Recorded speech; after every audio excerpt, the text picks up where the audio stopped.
نو چونکې مقصود اصلي هغه د صدقې دا دی چې د فقیر ضرورت پوره شي، د غریب ضرورت پوره شي. نو د دې وجه نه په مالدار باندې لازم ده، په غریب باندې لازم نه ده.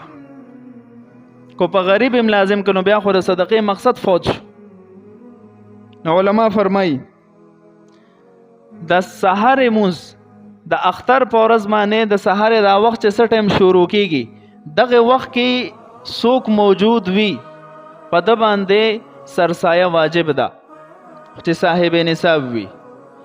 اوس کو دغه وخت نه مخکې یو ماشوم پیدا شو او دغه وخت پیرالو هم د سرسایه باور کې. دغه وخت کې دغه سحر د وخت نه مخکې یو کافر مسلمان شو هم د سرسایه ورکول کېږي.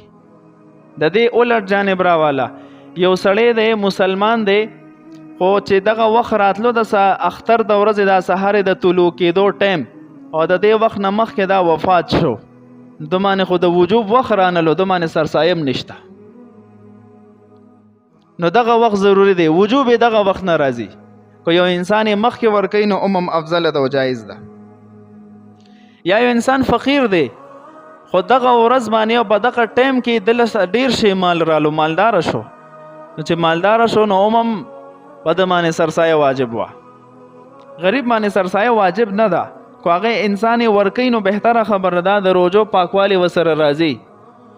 خو لیکن واجب پې نه ده، فرض پې نه ده. فرض په صاحب نصاب باندې ده.